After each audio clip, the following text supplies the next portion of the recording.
Bueno, habiendo visto el gráfico de scatterplot entre superficie y superficie cubierta y el cálculo de la correlación entre ambas, lo que vamos a ver ahora es qué podemos decir de combinar dos variables categóricas. Entonces lo que teníamos acá era vamos a hacer un prop table de propiedad. Hay que darle un table primero. Ahora sí. Y también teníamos uno de operación. Y entonces, combinando estas dos variables, lo que vamos a poder observar es cómo se relaciona el tipo de operación con el tipo de propiedad. Entonces, es bien directo, partiendo desde R, hacer una tabla usando estas dos variables, directamente haciendo un table de ambas. Vamos a darle un poco de espacio.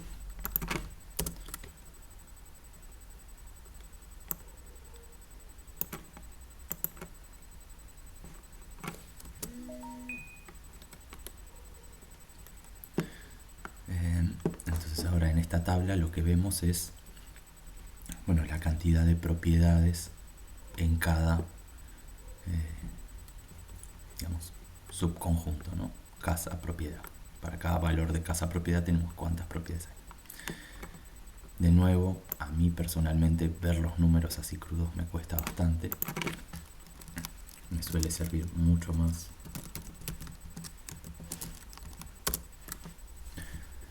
verlo así en general, donde lo que podemos ver, por ejemplo, en este caso es que tienen distintos órdenes de magnitud cada uno, ¿no? No sé, valores más grandes están en general en la variable de departamento, que es esperable porque es lo que más hay. No sé, un poco más abajo tenemos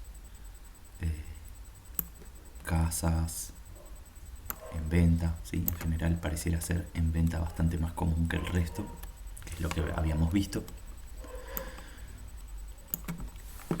Pero bueno, como ya vimos antes, sigue siendo difícil a partir de esta tabla viendo solo la tabla, ver cosas claras, ¿no? Entonces le podemos hacer algunas preguntas. Por ejemplo, podemos ver cuál es, vamos a guardar primero la tabla en algún lugar.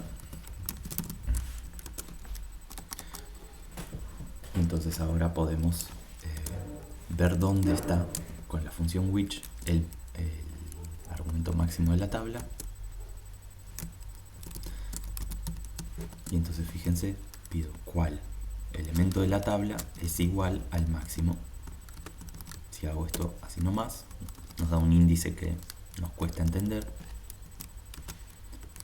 pero con esta opción arrayIndex decimos true y vemos que es la posición 3,3. Si acá le ponemos true, bueno, ahí hay que agregarle los nombres de otra forma, no importa. Con esto podemos identificar cuál es la posición que nos estaría interesando. Fíjense que es el tercer tipo de propiedad y el tercer tipo de operación. Que si vamos de nuevo a la tabla, ¿cuál es? Bueno, tercer tipo de propiedad, tercer tipo de operación, departamentos en venta, que es lo que esperábamos, ¿no? Lo más común es un departamento, lo más común es que esté en venta.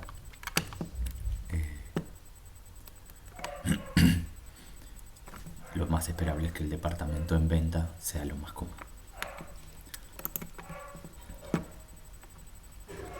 Bueno, fíjense que esto es una tabla conjunta entre estos dos, entre estas dos variables, ¿sí? Entre operación y alquiler. lo que vamos a llamar, y esto sirve para sentar un poco de nomenclatura, lo que vamos a llamar tabla condicional correspondería a quedarnos con solo una de estas columnas, pero renormalizada. Entonces fíjense, por ejemplo, podríamos quedarnos solo con las propiedades que estén en alquiler. Entonces si yo vengo acá y pido en la columna 1 de la tabla y pido que sea igual al máximo de la columna 1, bueno, siguen siendo los departamentos. Si miramos la columna 2, también los departamentos. Y la 3, bueno, ya sabemos que va a ser los departamentos. Así que en ese sentido no es muy divertido, pero lo que me importa que se lleven es que yo puedo venir y buscar por separado en cada columna que es lo más común. También podría venir y decir, bueno, ¿qué pasa si yo tengo una casa que es más común, que esté en venta, en alquiler o en alquiler temporal? Entonces fíjense, me quedo con la fila que corresponde a la casa. Me encuentro con que lo más común es en venta.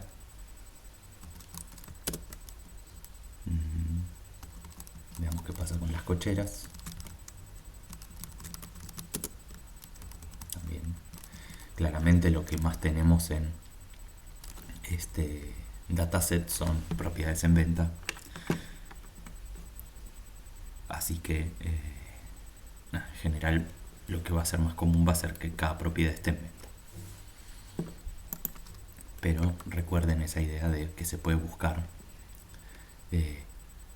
condicionando en una de las categorías, que es lo más común, y eso podría cambiar dependiendo del valor que estemos considerando. Muy bien, entonces, teniendo esta tabla, la siguiente pregunta es si hay alguna forma piola de visualizarla. Entonces, lo primero que podemos hacer es volver a hacer un bar plot. Vamos a hacerlo así directamente y vemos qué pasa, manteniendo nuestro espíritu de primero probar las funciones y después ir mejorando el gráfico. Y entonces, al ponerlo así nomás, lo que estamos logrando es que haga 3 barras que representan cuán común es una propiedad en alquiler, alquiler temporal o venta. Vemos que hay distintos colores. Es tentador creer que esos colores tienen que ver con el tipo de propiedad, y eso es correcto. Con este argumento, R nos agrega ¿cómo es esto? Una leyenda que incluye qué representa el color. Ahora fíjense que este gráfico así es imposible de leer directamente. Hay muchas barritas. Algo que sería mucho más cómodo sería tener una barrita por cada tipo de propiedad y eso separarlo por el tipo de operación. Eso lo podemos lograr transponiendo la matriz. Entonces ahora sí tenemos una barrita por cada tipo de propiedad. Y bueno, como ya pasamos varias veces, podemos poner sex.names 0.7 y las igual 2 para que sea más fácil de leer. Entonces ahora sí tenemos los nombres bien acomodados. Lo último que le podemos agregar como extra son los colores.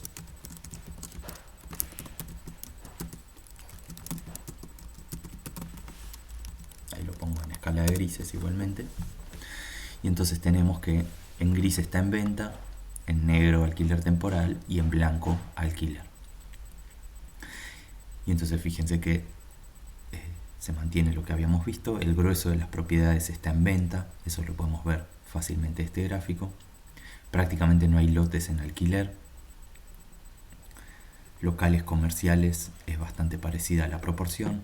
Las casas casi todas están en venta, las cocheras casi todas están en venta. Los PHs, la gran mayoría están en venta.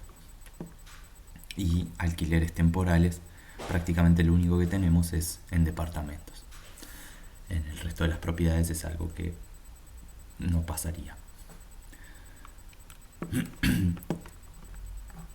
Bueno, este sería una primera opción de gráfico, ¿no? Para poder ver en un solo vistazo toda esta información.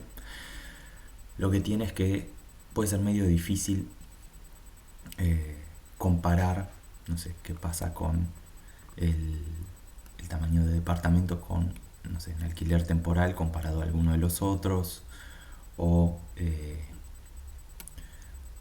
no sé, comparar casas con locales comerciales. Entonces algo que nos puede resolver un poco ese problema es, acá tenemos, vamos a agregarle parplot conjunto, y entonces lo que vamos a hacer ahora es un gráfico de mosaicos, que es otra de las representaciones básicas que tenemos para estas cosas. Y entonces esto lo hacemos con esta función mosaicplot, y acá le pasamos la tabla. Y vamos a poner directamente este argumento, así ya nos quedan los nombres un poco mejor acomodados. Bueno, más allá de que habría que jugar un poco con los tamaños de las letras para poder lograr que se lean bien todos los textos, fíjense que este gráfico ahora sí nos permite comparar más fácil algunas cosas, ¿no? Es claro que de alquiler temporal, que siempre es el punto intermedio, no hay prácticamente nada, excepto en otro, que eso no lo podíamos ver bien antes, y quizá en oficina o en PH hay algunos casos, el resto pareciera no haber prácticamente nada. Bueno, claramente el grueso es de departamentos. Fíjense que en este gráfico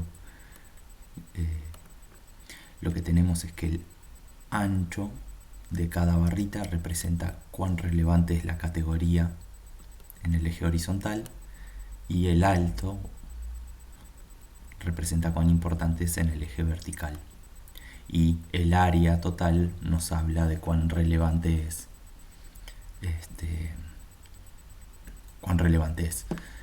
la categoría, o sea, la combinación de categorías respecto al total.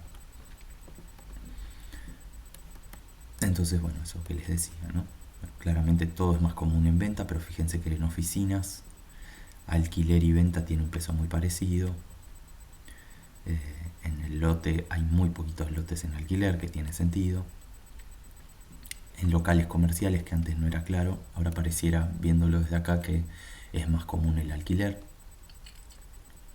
aunque la venta no se queda atrás, en el depósito parecido.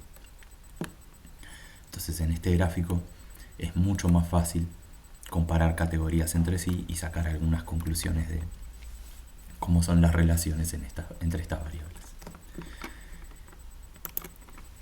Y el último gráfico que les quiero mostrar, que a esta altura no va a ser muy útil, pero más adelante se lo puede explotar un poco más, es graficar esto como una imagen. Y entonces acá voy a hacer un poco de magia y voy a copiar directamente esto del notebook, si no lo tengo que escribir todo. Vamos a ver un poco qué dice, igual obviamente.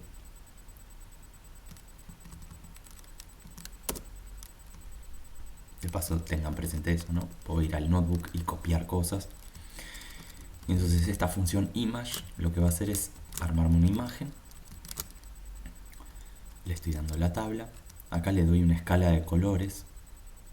Ya vamos a ir discutiendo mejor cómo elegir los colores para hacer los gráficos. Y acá lo que le doy es una secuencia de cortes para que tienen que ver con la escala de colores, y eso me va a servir para lograr que los niveles de los colores sean más parejos. Entonces hagamos el gráfico, y a esto, tomando del notebook, le agrego con esta función axis dos ejes con los nombres para poder ver qué es lo que estoy viendo. Entonces, de nuevo, no me interesa hacerlo ahora porque con las funciones de R básico puede ser medio incómodo. Cuando trabajemos con ggplot van a ver que es mucho más cómodo. Esto habría que agregarle una escala de colores para que sea más fácil de leer. Pero con la información que ya traemos, sabemos que, por ejemplo, lo más común es departamento en venta. Entonces el azul es el color más intenso, representa el máximo. Y el color más marrón oscuro representaría el mínimo. Entonces en este gráfico también tendríamos un resumen por colores de cuáles son las categorías más importantes. Probablemente para hacer este gráfico más legible convendría sacar departamentos y graficar solo las otras variables que de alguna forma es como que quedan relegadas a un segundo plano por ser muchos menos las propiedades que caen en esos casos. Entonces, de estos gráficos lo que aprendimos es que el grueso de las propiedades están en venta y son departamentos, que ya sabíamos eso, y que los locales y depósitos, si no me equivoco, vamos a ir para atrás, los locales y depósitos y oficinas, si queremos, es más común que estén en alquiler. Es más común que estén en alquiler que las otras propiedades.